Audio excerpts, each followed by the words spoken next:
Welcome back to Inside Personal Growth. This is Greg Voisen, the host of Inside Personal Growth.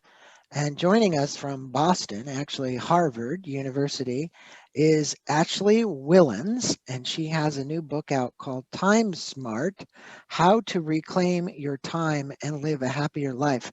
Boy, is that needed today, Ashley. Good day to you. How you doing? I'm good. How are you? Good. And I know what it's like to be time bound. I haven't totally figured it out, but your book gave me some clues into how to maybe plan my life so I'm not so run by the clock itself. But I'm going to let our listeners, Ashley, know a little bit about you because I always like them to know. You're assistant professor at Harvard School in Negotiations, Organizations, and Markets.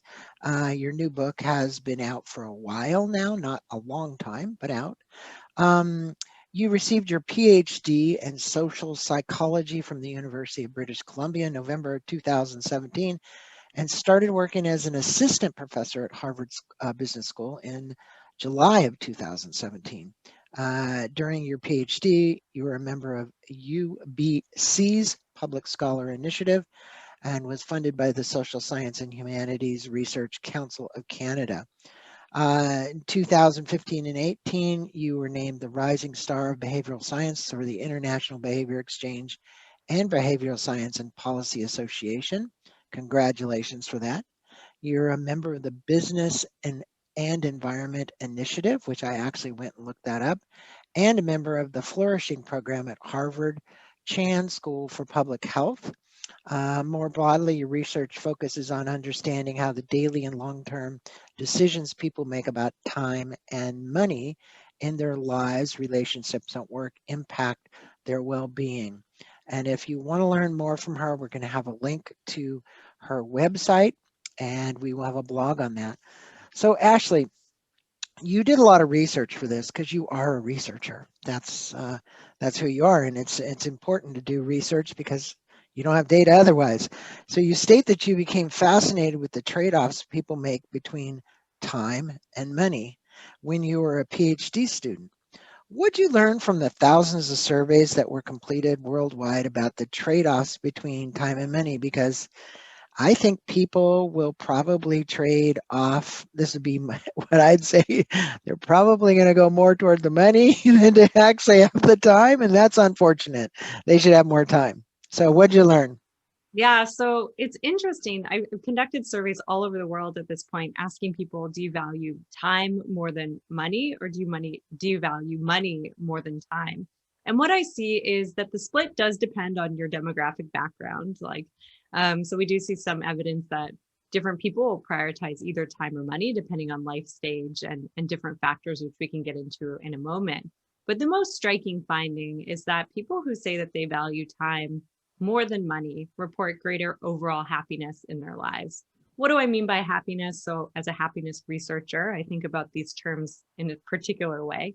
So, I'm really thinking about the overall life satisfaction that we experience when we take a step back. How satisfied do we feel with our lives overall? And I also think about the extent to which we experience positive and negative emotions on an everyday basis, the more emotional component of our happiness, if you will.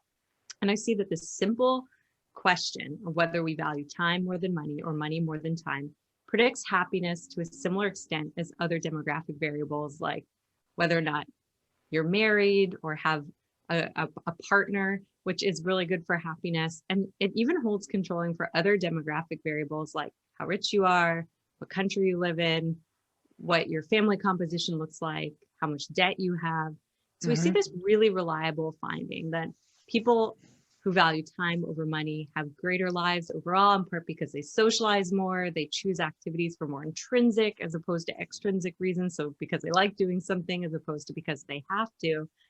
And yet, to your point, even people who can truly afford to value time don't often value it as much as they should. So we see at best a 60-40 split between people who value time and people who value money. And at worst, 80% of my samples say they value money more than time.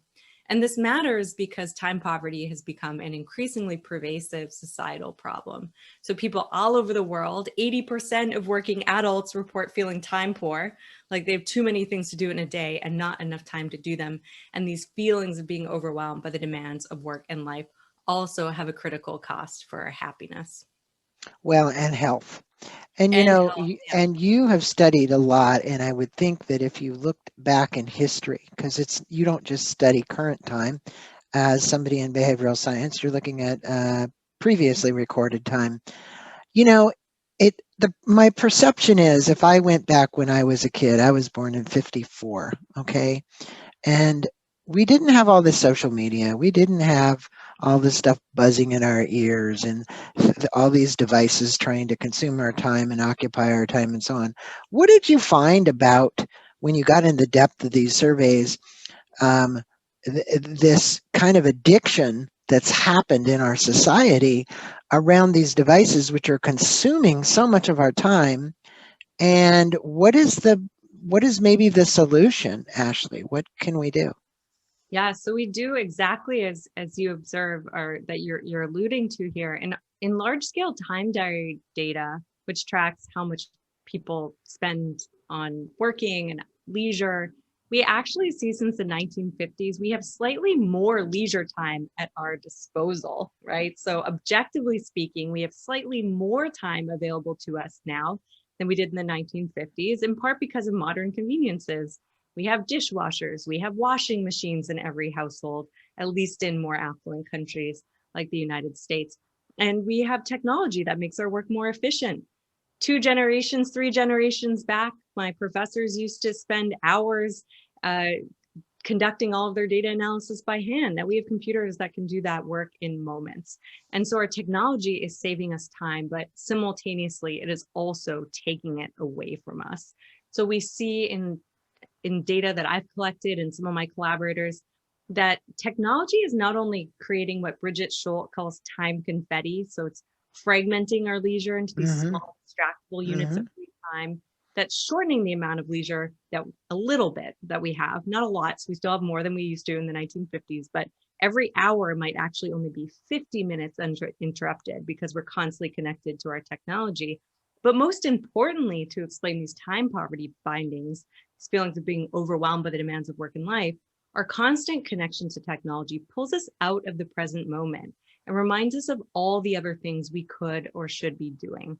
So we're And that, living in the imagined future, yeah, of what should, could, maybe we could do, right? exactly. And that pulls us out of the present, creates goal conflict, and makes us feel really stressed out. So, in Mm-hmm. one example that I really like, there's a study that my colleagues ran where they assigned working adults at a science museum with their kids on a Saturday to one of two conditions. One condition, turn your alerts on, make sure you can hear them. The other condition, turn your alerts off, make sure you can't hear them.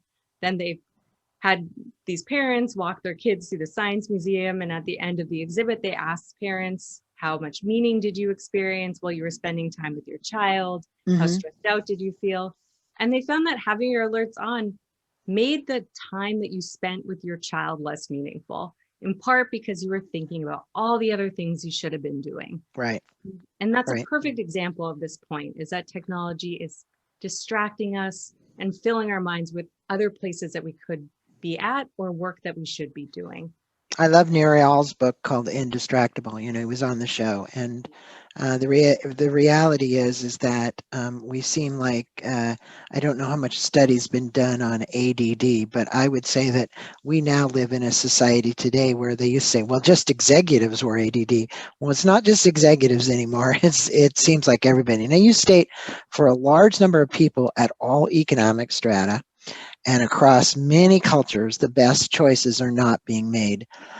How would you recommend reversing that innate notion that time is money that you just talked about? Because, you know, I just had Dr. Jim Lohr on here, and he's the High Performance Institute.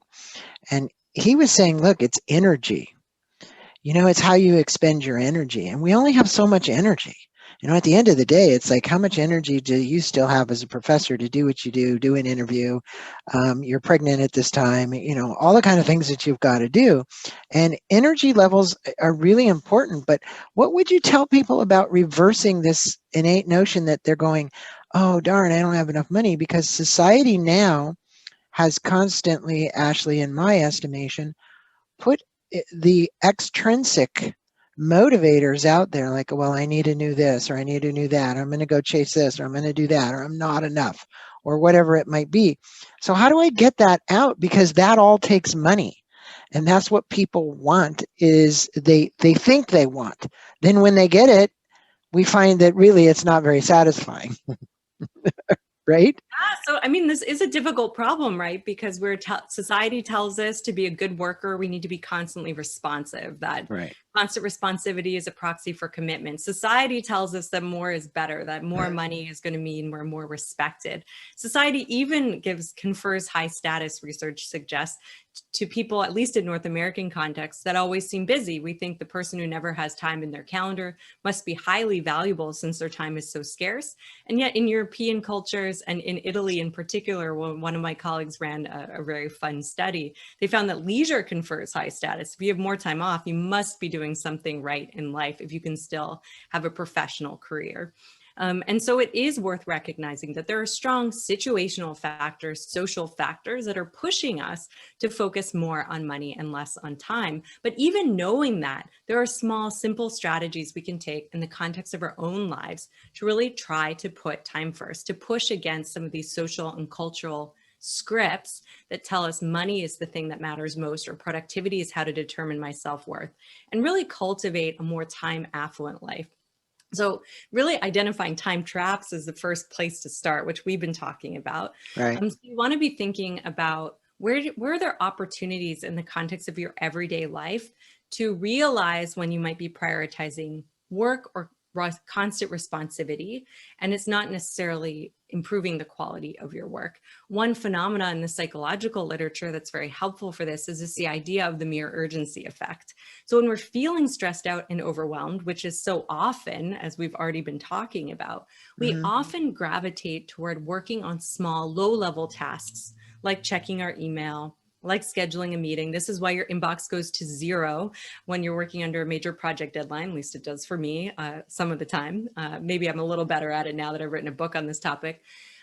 Because it gives us this boost of confidence, of self-efficacy. We feel like, oh, hey, we just got a few things done. Now we can build up some stamina to work on the harder thing. What we actually need to do is to create a work routine where we work on our most important and not urgent work first at the beginning of the day, in part by engaging in time blocking. So we have some data suggesting if you put 2 2-hour blocks on your calendar, and hold that time as if it's your most important work meeting, and you use it to work on important but not urgent work and turn off digital distraction, that this can significantly increase self-reported efficiency and reduce burnout when done repeatedly over the context of many weeks. So this is just one small example where you can see a psychological reason that we often are constantly connected, and then try to put in a strategy or implement a strategy in your own personal life to overcome this. We also can think about taking other strategies in the context of our everyday lives. So I talk in the book really about 3 key strategies. We want to find time, we want to fund time, and we want to reframe time. And I'm just going to walk quickly through each of them, and then we can kind of talk a little bit more about them. But the first is this idea of finding. Do you mind me while you're talking about them? I don't stay right there, but a thought came up to me. Not that long ago, BJ Fogg was on here about tiny habits. And you're talking about these things that we should put in order. How do we, as a social scientist, and this is what you study, help create that as a habit, a new habit? Because how long is it sustainable if I just talk about it versus trying to make it into a habit? Do you have any thoughts about that before we go on to the 3 things you just mentioned? Yeah. So, I mean, of course, as a behavioral scientist, I am really interested in how to take this from theory and put it into practice. Right. I have a couple of thoughts about this. I write a little bit about it in the book. So one, we want to set default rules for ourselves. So we want to have rules that we set for ourselves about things we will do and things that we won't do. and try to write them down and put them somewhere that we will help guide our decisions. So I won't say yes to more than X of this type of activity over the course of 6 months. And then you have to write down every time that you do one of those activities. Another strategy is this public commitment. So relying on commitment devices and other people to help us accomplish our goals. My PhD student, Ariella Cristal, has a dissertation that she's developing on this idea that we rely on our willpower too much when we're trying to make changes to our habits in everyday life. So just trying to get situational strategies. So if we want to increase our fitness, well, then we're going to pay for a personal trainer, and probably we should pay more money than we want to. So we feel like it's a true commitment device to actually following through on our exercise goals. And those things do tend to work more in practice, even related to digital distraction. There's some great research coming out showing that if we pay money to have a blocker of our technology, that we can't go on certain websites at certain times of day, that works really well for productivity and efficiency. But people don't like the feeling of having technology help solve their own problems. So they still want to rely on willpower more than commitment devices. So this is something we need to overcome. And then the third that I've thought a lot about, particularly related to time and work and where we put our focus, is how can we build the work day, the structures of our lives in a way that's conducive to being time affluent. So one example I talk a lot about, I've put into practice in my own life, which is disrupting habits that we have. So one habit I have is that I will go straight to my computer when I get out of bed. And so I've purposely disrupted that habit. I'm now not allowed, I have a rule that I won't check my work email within the first half an hour of when I get up in the morning. And I find that when I'm able to follow through on that goal or in that habit disruption, it changes my whole day because I have not just rolled out of bed and gone straight to my work computer. What's the reward that you get? What's the reward? So I'll have a really nice cup of coffee. We'll sit on our patio. So I'll have a really positive experience. You're perfect. That's great because you need to positively enforce this behavior change. Yeah, because I think, look, we're in such a busy, hectic, rushed world. The rewards are so important. You're telling me that on one hand, we have so much leisure time, yet it doesn't feel like we do. And I don't know what the psychosis is of that, but it does seem like it's a conundrum to some degree. You say since 1950, we've actually gotten more leisure time. But if you ask most people, they're probably going to say, well, we don't really have that much leisure time because we're driven by all this stuff. And it comes down to being driven, I think, more for the money and extrinsic versus intrinsic. If I was okay more in the intrinsic, I probably wouldn't be that driven. So go on if you would, because you had started mentioning the three things and I interrupted and I apologize, but I'm glad we had that little dialogue there. So go ahead. Yeah, and I will actually just briefly mention too, the psychosis we're talking about always being busy or feeling like we need to be busy has a term in the psychological literature called idleness aversion.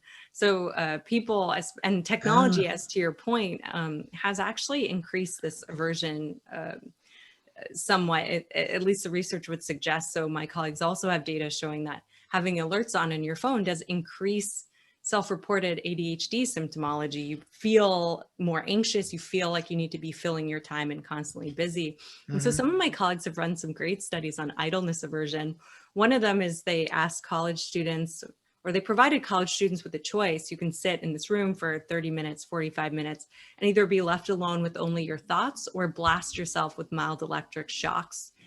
And college students would rather blast themselves with mild electric shocks than be left alone in a room with their thoughts. And it's so good because it's not necessarily that we have more external demands, but I think certainly we have this sense of an internal need to always be filling our time and creating this idleness aversion. And it's not just college students. So representative samples of working adults also show people forego leisure. They'll forego vacation time because if they get it unexpectedly, like a boss is like, take Friday off. People are like, I don't know how to take Friday off. Right. I'm not sure what I would do with that time other than work. So I'm not going to take it. I'm just going to work because I really, like now I have to plan leisure. Like I don't know what my life is if it's not working or being productive. So this idle time thing is really a kind of a key issue. So You you mentioned in the book that being time centric is pro-social, which is a word that academics use to describe actions that benefit others. Speak with us about the outcome of the Good Samaritan study that was done. So this is a really famous study that is one of the first and most striking examples of the effects of time stress on helping behavior.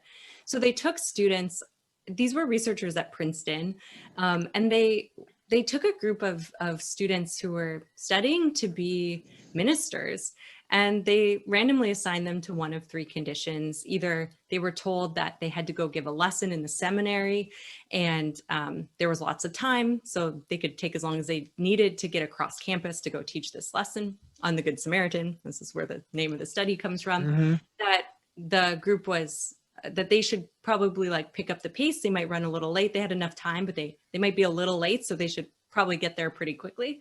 And then the third condition was told, you're late, you're already behind, like you really need to get there, like they're waiting for you. And then they looked at the extent to which these students, again, who were studying to be ministers and about to go deliver the Good Samaritan fable or biblical story, they then had them all pass by a homeless person.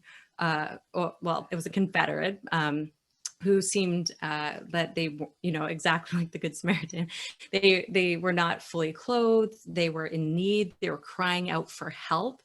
And what they found is that these students totally ignored the person crying out for help on the way to go teach this class if they felt very rushed. Even if they felt a bit rushed, they were much less likely to notice this person. But when they were taking their time, they were at a leisurely pace, they were much more likely to make sure that this person was okay and to check in.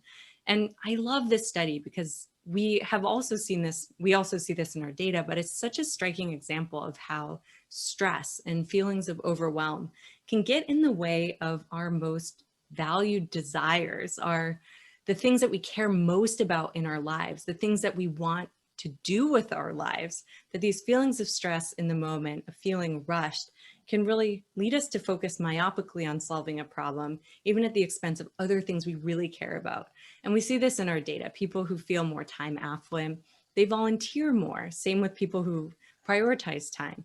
They spend more time interacting in the context of their everyday lives. So in one study we ran, we found that people who value time more than money, when they came into the lab and had the opportunity to interact with someone they had never met, people who valued time, who weren't worried about efficiency or productivity, spent 18% more time socializing with this peer they had never met, regardless of their extroversion or introversion. Right.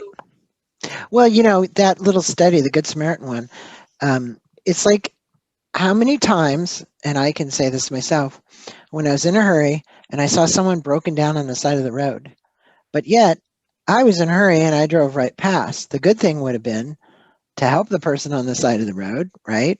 And that's the same thing. And that might be a smaller example because you don't know what's going on with that person on the side of the road, but your heartstrings are kind of pulled by it, but not enough that time was more important to make sure you made the appointment versus calling somebody and saying, hey, I'm going to be running a little bit late. I'm helping somebody.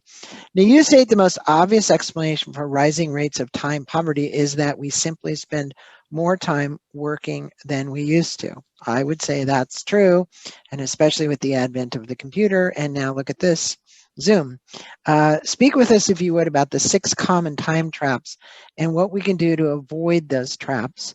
I know that you have some downloads that our listeners could get from your website, correct? So we'll put links there for that.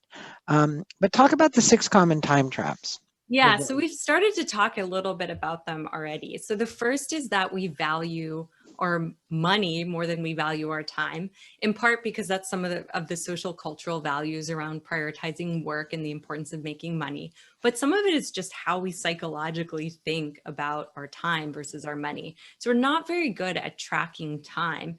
It's abstract. We always think we're going to have more of it tomorrow than we do today, whereas money is valuable to us now, and we are not unsure that it's going to be valuable to us in 6 months or a year from now. So we systematically underinvest in our time because of these psychological biases that make money feel more important than time. We've also talked about the technology trap that can make us time poor. So we're being constantly connected to our devices, which pulls us out of the present, reminds us of other things we can be doing. One thing we've also talked about, the mere urgency effect, which is another psychological trap that makes us focus on urgent over important. Something that we haven't touched on, but is related to the extent to which we undervalue our time, is just this idea that we overcommit our future time. So we think we're going to have way more time in the future than we do today. And that's a part of the planning fallacy. We really do think that our futures are going to be much more open than our present, which of course we should not think is true. If we're busy today, we're likely to be as busy today as we are in 6 months from now. And we've also talked about this idea of idleness aversion. So a lot of the psychological ideas are really things that become traps in our lives. And what's really important is to start to notice where these traps manifest in the context of everyday life. So for example, I noticed that the mere urgency effect for me really comes up right before a difficult work meeting. Maybe I'm teaching a class for the first time. Maybe I have to give a big data presentation. And I notice that I start to gravitate my attention, going back to something we were talking about, my attention gravitates towards my inbox, to scrolling on social media, to activities that are neither meaningful nor productive. And in that moment, it's about asking myself, why? Why am I engaging in that behavior? And often we might find ourselves making explanations like, well, I'm actually anxious, so that's why I'm engaging in this kind of behavior. Is there something else I could substitute that not very pleasant or productive activity for? So I've started to really try to identify where these traps come up in the context of my everyday life, and then say, well, if I do find myself scrolling on social media as a not very good way of quelling some anxiety before a major meeting, maybe I could substitute that activity with walking around my apartment, going for a walk outside, doing a meditative tape. And that substitution activity helps us focus more on what really matters and helps us stop in the moment and say, why am I doing this exactly? Same when it comes to researching small deals. So I talk about the fact that one way that we undervalue our time in the context of everyday life is being a maximizer on small purchases that don't save us very much money. So as a very concrete example, most American consumers spend 3 to 5 hours researching for consumer purchases that cost less than $100. And that adds up a lot across time. For some consumers, of course, that might be worth it. But for many of us, it's actually just eating into our free time and not producing very many financial savings. So as you're going through that behavior, really ask yourself, what is the time cost of this behavior to me? What else could I be doing with this time? And as you start to really think about these traps and see them manifest in your everyday life, it's really important to then move up one level and say, why am I doing this? And what else could I do instead? Yeah, it's I have a book sitting over here that Dr. John Ratty wrote, ADHD 2.0, right? And I think there's this, and what is causing it, I don't know, but the addiction. And it's highly addictive, and we've seen specials about how our devices have addicted us and the things that it's doing and so on. And there's even camps that people go to get unaddicted from these devices, right? Now, use the analogy of Morgan versus Taylor to explain our experience of valuing time over money or money over time. You state, to improve our time affluence, you need a plan. Okay, I like that. What is the plan that you recommend and the steps? Yeah, so this is a great point to start talking about some of these strategies. So we really, again, the plan is we first need to identify what traps resonate most with us or getting most in the way of being time affluent, that are creating the most stress. So just identifying some of these traps in our own life is a great place to start. The second is trying to do what researchers call, or what I've started to colloquially call, a time audit. If we were going to try to improve our financial health, we would certainly look at how we were spending our money and how we could be investing in ways that yield greater dividends. We don't do that and should do that more often when it comes to our time. So researchers have devised the strategy of finding time, like as a way to find time in the context. So you're recommending that we audit our time. I know that Dave Yes. Crenshaw was on here, The Myth of Multitasking and Switch Tasking. And he had mentioned that when he did an audit with people, and he'd say, just tell me how many hours you're doing whatever during the week. They'd proverbially come up with more hours in the week than there really was, meaning like 197. In other words, there's no way because you don't have that many hours.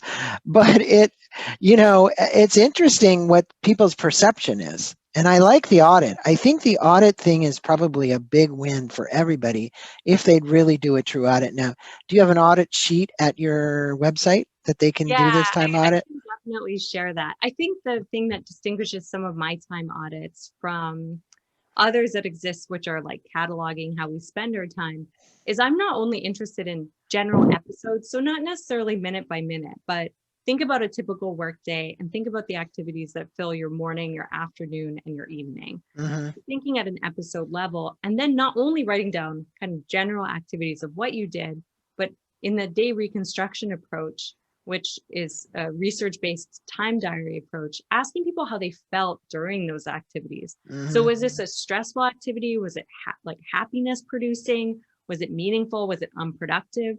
And so once you've really created this typology, or written down your activities rather, you can create this typology, which is really a 2x2 grid. So this is the worksheet that I use in my book, which helps you identify which activities are productive or meaningful, which of those make you feel good, like volunteering or socializing, which of those productive, meaningful activities might not make you feel so good in the moment, but are still helping you pursue important goals like training for a half marathon or working on a book. Those things might not always feel pleasant, but they're purposeful. You're doing them for a reason, and that fits with your values. And then you can also start to classify your activities in terms of unproductive and stressful. So that's like the lower left-hand quadrant, or unproductive and pleasant. That's like relaxing, doing nothing. And we really want to be thinking about minimizing the amount of time that we spend in unproductive, unpleasant activities. For some people, that will be social media. For others, that will be house cleaning or doing not very productive activities at work. And that bottom left-hand quadrant is really the set of activities you really want to give a hard look to and ask yourself, can I outsource those activities? Can I delegate them? Can I start saying no to them altogether? So the time audit that I propose is not only thinking of what, but also how we feel during those activities and really try to remove unnecessary and unproductive stress from our lives. This book is loaded with ideas and research, and most importantly, it's all been validated. And I think that's really important. And Ashley's also going to give our listeners some, I don't want to call them even worksheets. I'm going to call them thought-provoking ideas and how you could change your habits for this. And in this concluding chapter to your book, you mentioned that the future of time is filled with promise and peril. How would you like our listeners to shift their perspective about time and money to live a more balanced and on purpose life? I was just doing an interview, and the whole thing was about leading with character, and it was all about purpose. And we hear a lot about purpose, Ashley, these days. Everybody's saying you got to define your purpose, and you come up with your personal credo or whatever it is. What would you say about that with relation to putting things in balance between time and money? Yeah, so I would say related to this point around purpose, meaning, happiness, time, money, all of these topics we've been talking about, map out how an ideal day would look like for you in terms of the best day, the most purposeful day. So what is your ideal day? And then map that against how you typically spend your time. What an average day, what yesterday looked like for you. And really start to identify where are there discrepancies between how I'm living my life and how ideally I would say I have wanted to live my life. And there really is the true opportunity for areas where we can refocus our thinking and spend more time in certain areas, and to also maybe deprioritize extrinsic motivators and take some of our time off the clock, if you will. So that's one area where we can really start to identify where is the way that we spend our time discordant from the bigger purpose that we want our lives to have in the world. So you're And calling that, I don't know what you call it, but when I was getting my master's degree in spiritual psychology, we called it the ideal on purpose day. And so the discordant that you're referring to is almost like when somebody does a budget. I have a budget here and here's the variance. Well, what created the variance, right? What created the differences in the numbers? And so to have that ideal on purpose day, if you really want it, now here's the key. I think a lot of people can do the analysis. The question is how do we get that balance between that, Ashley? How do we say, I want the ideal on purpose day more, or no, I'm willing to keep living the way I'm living? Because we certainly see that happening, right? yeah, so I would really push us all to think about what we are giving up when we focus on extrinsic and financial rewards. So one way I do this in the book to help all of us take a more time-centric approach, or at least see what having a more money-centric approach costs us, is to do a calculation. And I call this in the book happiness dollars. Again, this is based on econometric data that we've sort of packaged in a way that's user-friendly and breaks this trade-off down in more detail. But we know what a $10,000 increase, we know that that $10,000 increase in income produces a happiness equivalent of about 0.5 on a 10-point happiness scale. So using that as a reference, I then start to catalog all of these time choices that we can make or not make on an everyday basis, and how that starts to translate into happiness in terms of a financial metric, i.e. happiness dollars. So one really striking example is from one of my colleagues in a published paper, is that going from not socializing at all, spending no time with friends and family, to socializing every day, so the highest Likert point on that scale, produces a happiness equivalent of making $100,000 more of income per year. Not chasing deals, so not spending as much time researching, produces the happiness equivalent of making $400 of income per year. And you can start just outsourcing your most disliked task produces a happiness equivalent of $18,000 more of income per year, even after netting out the amount that you have to spend to outsource in the first place. So we can start to see that although it can be tempting to just keep doing our default behavior and putting money and work first, that we can actually live a more affluent life by potentially working fewer hours and spending more time in these ideal, purposeful ways that we aspire to. So I really encourage all of us to really question our behavior. I think why this topic is difficult is everyone says, sure, once I hit that salary number or this job, then I'll start prioritizing time. However, of course, as we were talking about earlier in this conversation, because of hedonic adaptation, we get used to our circumstance. We start looking toward others with more money as the next reference point. So once we hit that salary we told ourselves we were going to have to make, or hit that age marker or that landmark in our lives, we just move the reference point. and we actually see in data that there's a nonlinear association between money and happiness. Once you start making quite a bit of money, enough to make basic needs, put money in savings, have nice experiences, once you hit that point, happiness actually declines because you start comparing yourself to people who have even more than you do. And it's not until then you're at the very top of the distribution that it comes up again. And so if I really encourage all of us, and myself included, I revisit this often, even though I study it all the time. In your personal life, you have to do like a personal audit of how well you're doing, is that we would all benefit from focusing more on time now, regardless of what we're working towards or where we start. And importantly, we never know how much time we have left. Yeah. Right. And so we have to remind ourselves of the fleeting nature of time. And people who've had near-death experiences, chronic illness, who are older, we see evidence in our data they're better at this. And so what are some ways that you can remind yourself each day to keep your bigger picture, your broader purpose in mind?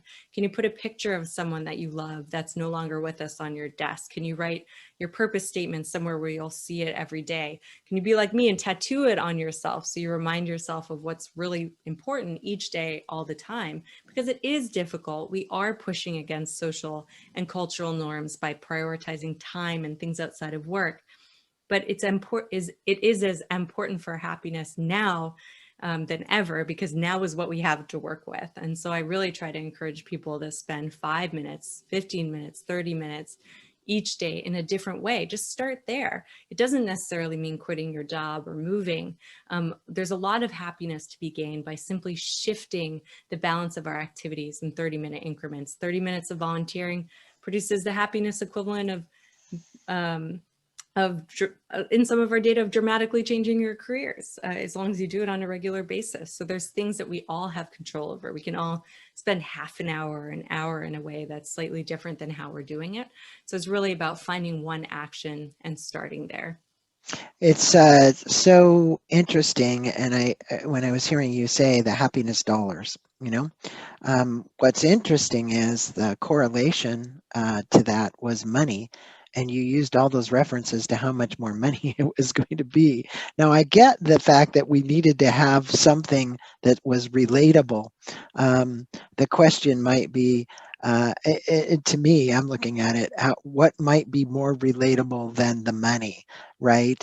And I think that happiness is, they've always said that people that are coming to their finitude, the last days of their lives, they never say, I wish I'd spent more hours in the office. Yet you see people spending now with COVID even more time on computers and trying to reach other people and doing whatever. But I'm going to tell my listeners, this is a highly suggestive, not tell you, you don't have to do this, but you will want to get Time Smart from Ashley Whillans. She has just an interesting, and we're going to give them some downloads too, some sheets that they can download from the website. We'll have those for you. But she gives you steps. I'm going to open it up so they can kind of see what's there.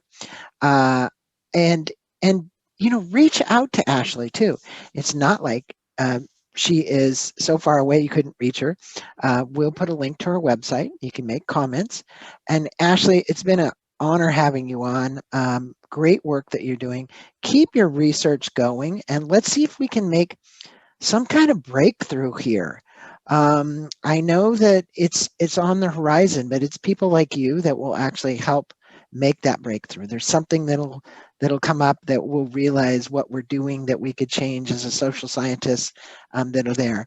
I know when I was in class, they used to say, hey, if you ran a video of yourself and somebody followed you all day long, and then you played the video back, would you like what you saw? And I loved that one because it was kind of like, oh no, if somebody shot a video of me, I don't know if I'd really like everything that I did during the day. And there's where you're talking about your time, right? How you're spending your time. So maybe we ought to all go help an elderly lady across the street. That might make us feel a lot better than earning $100 more doing something. Go get this book. Ashley, thanks so much for being on Inside Personal Growth. Blessings to you, and thank you for all the hard work you've done and that you've put into the book and your research work, and all of the students that you're teaching how to do more research with. Thank you so much for having me. You're welcome.